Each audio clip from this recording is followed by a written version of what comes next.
นินเหมือนโตมากับต่างจังหวัดอะไรเงี้ยแล้วคุณแม่เป็นครูอะไรเงี้ยครับก็เวลาคนรอบข้างเขาก็จะแบบไม่ค่อยนี้เท่าไหร่เพราะแบบเขารู้สึกว่าแบบเป็นข้าราชการหรือเป็นอะไรเงี้ยถึงจะแบบมั่นคงอะไรเงี้ยแต่พอนินทำแบบเนี้ยเขาก็ค่อนข้างที่จะแบบก็จะโดนเยอะแบบโดนดูถูกโดนแบบว่าจะไปรอดไหมทำยังไงต่อยิ่งไปนู่นไปนี่แล้วมันไม่ประสบความสำเร็จสักทีอะไรเงี้ยครับหน้าตาไม่ดีดำสิวอะไรเงี้ยครับก็แอบน้อยใจนิดหน่อยแต่ว่าเราก็พยายามปรับตัวมาเรื่อยแต่ก่อนที่ผมยังเป็นมือใหม่ครับคนส่วนใหญ่ก็จะพูดว่าเอ้ยมือใหม่ขนาดนี้แบบอาจจะเต้นได้ไม่เท่าเราหรอกอะไรเงี้ยหรือว่าอาจจะแบบร้องก็ไม่เห็นดีเลยแต่ว่าตอนนั้นอยู่ม .1 ม .2 อยู่ในอะคาเดมี่ครับแล้วผมชอบร้องเพลงแล้วเพื่อนก็จะแซวว่าเฮ้ยจัสตินบีเบอร์อะไรเงี้ย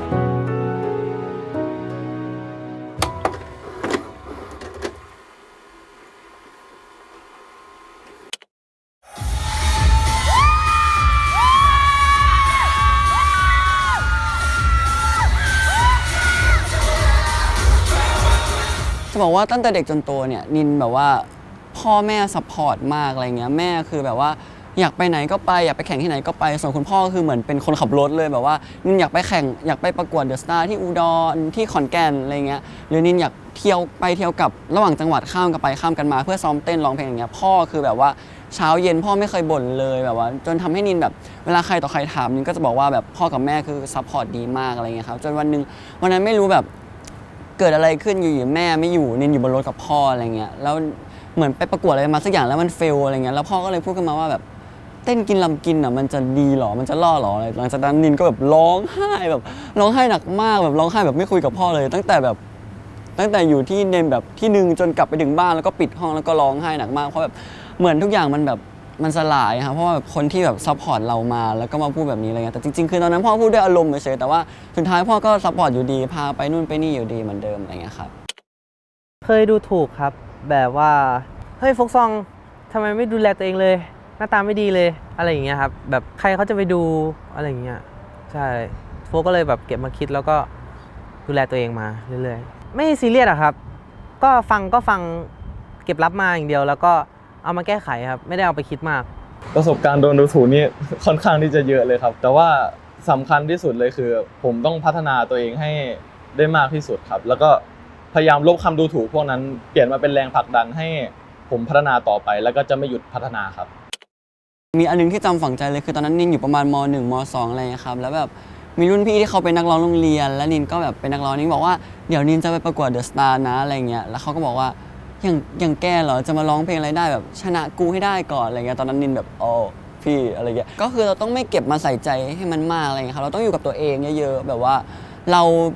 ารู้ว่าเราทำอะไรอยู่แล้วแบบข้างหน้าจะมีอะไรเงี้ยคนข้างนอกเขายังไม่รู้หรอกเขายังไม่เห็นหรอกตอนที่เรายังไม่ดีเขาก็ว่าเราแต่พอเราดีเดี๋ยวเขาก็มาแบบชื่นชมมานู่นนั่นนี่เราเองอะไรเงี้ยครับเพราะฉะนั้นก็แค่โฟกัสกับตัวเองเยอะๆไม่ต้องไปสนใจคนอื่นมากอะไรเงี้ยครับถ้าไม่ได้ทำให้ใครเดือดร้อนนะครับพี่นินจาเก่งครับแก้ไขสถานการณ์เก่งเขาเป็นลีดเดอร์ของวงนะครับแบบเป็นที่อุ่นใจของวงจูจิกขี้จุกจิกแต่ว่าเป็นคนที่แบบพยายามคุมทุกคน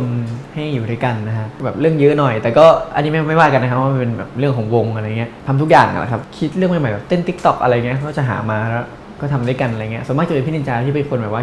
คิดมาก่อนแล้วก็ให้เรามาทำเต้นด้วยกันอะไรประมาณนี้ครับเข้มครับระเบียบต้องมาแน่นอนเวลาทำอะไรก็คือต้องตั้งใจทำอย่างนั้นเลยฮะแบบห้ามวอกแวกห้ามนอกเรื่องอะไรอย่างนี้บางทีก็ใจดี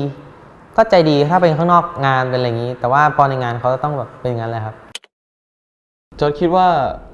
ถ้าเป็นบูลลี่ส่วนใหญ่จะพูดถึงเรื่องความเป็นยูนิเซ็กของพวกเราครับจอร์จมองว่าในเมื่อโลกมันเปิดกว้างขนาดนี้ผู้คนส่วนใหญ่ให้ความสนใจเกี่ยวกับ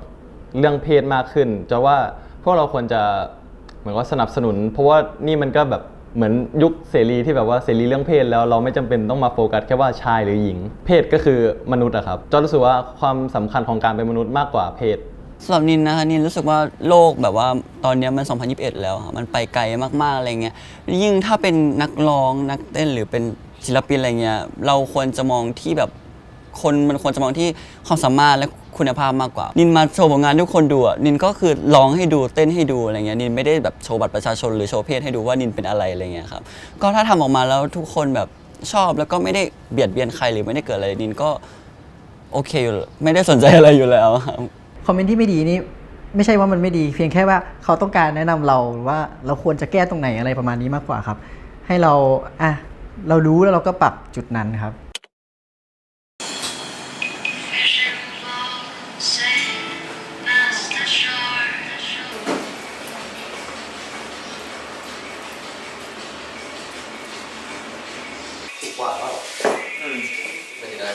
ทำเป็นตัวใหญ่แล้วตัด ยาวไหวไหม อะไรครับใส่ได้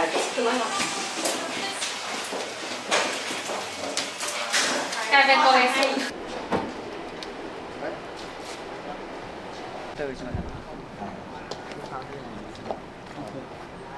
แม็กก้าจะต้องขยับซ้ายบนตัวเองนินจาขยับตาม จอร์ดจะต้องเปิดตัวให้กล้องหน่อย ผมเป็นใครเนี่ย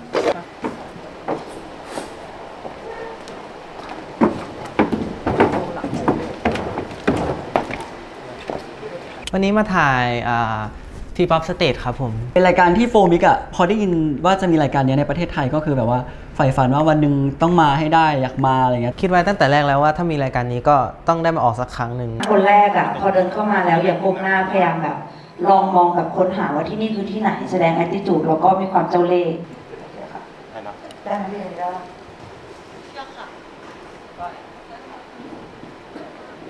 มาโอเคครับ เดี๋ยวพี่จะถ่ายเลยนะครับ เพลงขึ้นเดินเลยนะครับ 5 4 3 2 เพลงมา